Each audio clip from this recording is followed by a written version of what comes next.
Aprendizaje-servicio. ¿Sabes qué es el APS?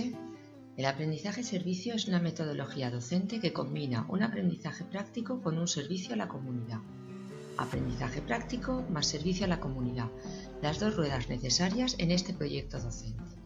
No es solo una acción solidaria aislada, ni un trabajo de campo, ni siquiera es voluntariado. En el APS se combina con igual importancia el servicio y el aprendizaje. Si te interesa, puedes participar en un proyecto multidisciplinar en tu facultad, la Facultad de Farmacia, porque todos podemos ayudar a mejorar nuestro entorno social y aprender de esta experiencia. Los 4 grados que se imparten en nuestro centro van a realizar proyectos conjuntos de aprendizaje-servicio. ¿Quieres ver un ejemplo? Educación para la salud en el entorno de una asociación de vecinos. Haciendo un servicio en esta comunidad, conseguimos alcanzar los objetivos de aprendizaje académico que nos habíamos marcado.